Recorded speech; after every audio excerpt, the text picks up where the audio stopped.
Ini sih dok. Iya Bu, selamat sore Bu. Sore. Kalau boleh tahu, saya bicara dengan Ibu siapa ya Bu ya?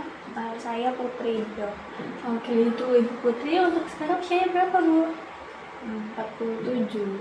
Oke, tadi diantar dengan siapa Bu ke sini Bu? Saya sendiri dok. Oke, sendiri ya Bu ya? Tadi kondisinya naik apa? Tadi saya pakai Gojek. Yang pesenin saudaranya atau keluarganya Bu atau pesen sendiri? Tadi ada teman dekat saya sih dok. Oke, sekarang Ibu bekerja atau bagaimana Bu? Saya lebih sering di rumah dok.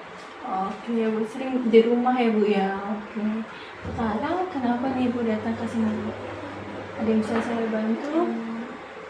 Saya ngerasa sedih dok karena saya habis dicerain sama suami saya, terus hak asuh anak juga di bawah suami saya, jadi saya sekarang tinggal sendiri di rumah. Terus saya juga habis baru aja operasi angkat rahim dok, jadi saya ngerasa nggak percaya diri aja dok sama kondisi saya yang sekarang. Oke, jadi nggak percaya diri ya Bu, habis diceraiin terus sekarang udah habis operasi pengangkatan rahim Bu atau gimana? Iya. Oke, untuk diceraikannya itu sudah lama atau baru-baru ini Bu? Sudah cukup lama dok.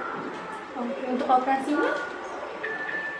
Untuk operasinya saya ada mungkin sekitar 2 tahun. Untuk operasi udah 2 tahun ya Bu ya, gitu. Terus habis cerai gitu langsung operasi. Terus ada lagi nggak Bu yang mau ceritakan ke saya nih? Dulunya saya sempat ngajar gitu dok, tapi dari suami dilarang, katanya saya suruh di rumah aja. Terus saya merasa kayak apa ya dok, nggak terima aja gitu, soalnya tuh dulu saya lulus S1 itu biayanya mesti nggak sedikit ya dok. Terus saya juga dapat biaya itu sebagian tuh ada yang dari hasil kerja saya sambil kuliah gitu. Jadi disuruh berhenti bekerja nih itu semenjak menikah, dari awal menikah atau setelah menikah nih Bu? Awal dok. Jadi baru menikah langsung disuruh berhenti kerja ya Bu ya? Tapi sebelumnya saya pernah dikasih kesempatan jadi guru honorer, cuma sebentar aja gitu, nggak boleh dilanjutin katanya. Terus udah tanya belum Bu kemarin ke suaminya itu kenapa nggak disuruh berhenti bekerja Bu? Katanya biar saya tuh lebih fokus ngurusin rumah tangga aja gitu sama anak-anak. Terus setelah itu udah coba lagi bekerja lagi, terus izin bekerja dengan suaminya? Sudah dok, saya juga sempat daftar kayak PNS gitu. Terus apa ya dok, ada yang nawarin saya gitu kan untuk daftar PNS, cuma bayar ya mungkin nggak sama teman-teman saya yang lain gitu, dia lebih murah gitu ya dok. Tapi ternyata katanya saya kan lulus, terus saat pengumuman itu tiba-tiba nama saya tuh nggak ada gitu dok di daftar orang yang lulus PNS-nya. Terus saya merasa ditipu aja, saya datangin orangnya juga katanya dia nggak bakal mau ngembaliin uang yang saya kasih gitu. Oh, jadi orangnya nggak tanggung jawab ya Bu ya? Terus setelah lulus, nggak lulus dari jadi PNS itu Ibu gimana Bu? Sedih kah? Atau nggak bisa tidur? Atau bagaimana Bu? Iya dok, jelas saya sedih banget karena ya tadi saya ngerasa dibohong, saya nggak bisa tidur juga, selalu kepikiran itu gitu. Saya juga bingung gitu, kenapa kok ada orang yang tega gitu dok. Tapi masih punya semangat kerja ya Bu waktu itu ya Bu ya? Iya, tapi setelah dari kejadian ditipu itu saya lebih menutup diri sih dok. Jadi kalau menutup dirinya itu kepada keluarga atau dengan tetangga-tetangganya juga atau gimana? Kepada siapapun dok, saya lebih. Jadi lebih pendiam ya Bu ya? Iya. Oke. Terus kalau Eh, dari segi emosi nih Bu, Ibu gimana emosi, kayak sering nangis tiba-tiba kah atau tiba-tiba senang terus nangis lagi gitu? Iya dok, kayak emosi saya tuh nggak stabil. Saya juga kadang heran kenapa kok suasana hatinya tuh berubah-ubahnya tuh cepat, drastis gitu. Sebelumnya sudah pernah ke dokter jiwa juga atau gimana Bu? Dulu suami saya waktu awal saya mengalami perubahan yang kayak yang tadi saya ceritakan itu ya dok, udah sempat diantar sama suami, tapi ya mungkin suami capek gitu atau mungkin dia merasa saya itu bebannya dia atau bagaimana, jadi dia tuh eh, suami malah mutusin buat berpisah gitu sama saya dok.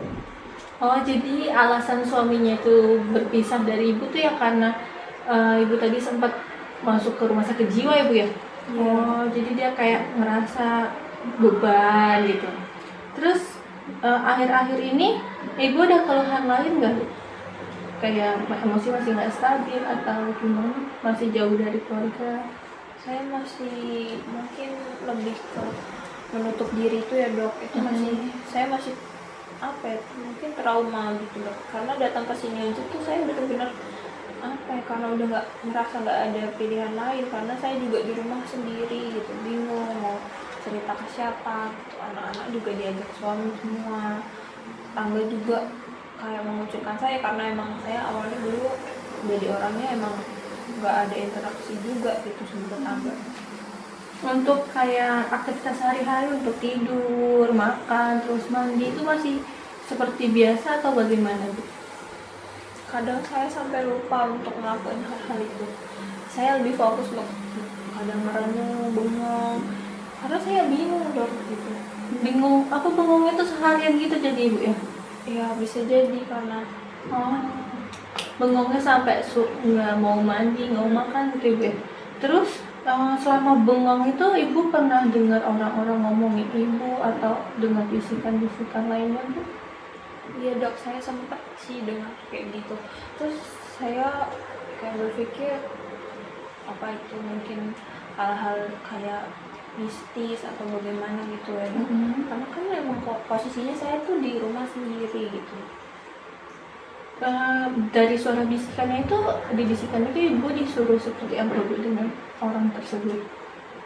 Kayak ada bisikan-bisikan untuk mengakhiri hidup gitu dok. Makanya tuh saya kadang ngerasa ya depresi apa ya dok, kayak putus asa gitu. Oh, Ibunya putus asa sudah Ibu yang nggak tahu harus bagaimana. Oke. Tadi Ibu diceraikan ya Bu ya oleh suaminya karena katanya suaminya udah capek ngurusin Ibu ya, habis keluar dari rumah sakit jiwa juga. Terus baru operasi pengangkatan rahim. Habis operasi tersebut Ibu jadi makin nutup diri, terus sekarang datang ke sini kurang bersemangat, bahkan mau udah putus asa ya Bu ya. Terus pernah dengar bisikan-bisikan suruh bunuh diri. Tapi Ibu belum mau bunuh diri kan ya Bu ya, masih mau melanjutkan hidup lagi ya Bu ya? Masih dok, saya kayak masih pengen aja ketemu sama anak-anak saya gitu. Oh ya, harus seperti itu Bu, ada semangat untuk hidup, masih mau ketemu anak-anaknya, harus melihat anak-anaknya sukses ya Bu ya. Dari cerita-cerita yang Ibu sampaikan tadi, terus dari yang saya simpulkan tadi, Ibu ada yang ingin tanyakan atau ditambahkan Bu? Berarti saya jalan satu-satunya cuma harus minum obat terus ya dok. Nanti kita coba dulu dalam seminggu ini, Ibu minum obat ya Bu, bersediakan ya Bu ya untuk minum obat. Nanti kita seminggu ini kita minum obat terus. Kalau misalnya dalam minggu depan Ibu kontrol kesini lagi nggak ada perubahan, dan Ibu masih kayak ngerasa tetap aja ya Bu ya, nanti Ibu mau dirawat di sini biar ada temennya. Soalnya kan di rumah katanya sendirian terus ya Bu ya. Iya. Nanti kalau di sini tuh ada yang bantu ngerawat Ibu, ada yang ingetin buat makan, ada yang dengerin ceritanya ya Bu ya. Jadi tapi untuk seminggu ini kalau kita minum obat dulu, tapi kalau tidak ada perubahan baru Ibu saya untuk menginap di sini gitu Bu. Gimana Ibu, ada yang ingin ditanyakan lagi? Berarti nanti kalau misalnya saya mau nginep di sini ada kayak syarat-syarat atau bebas aja Pak?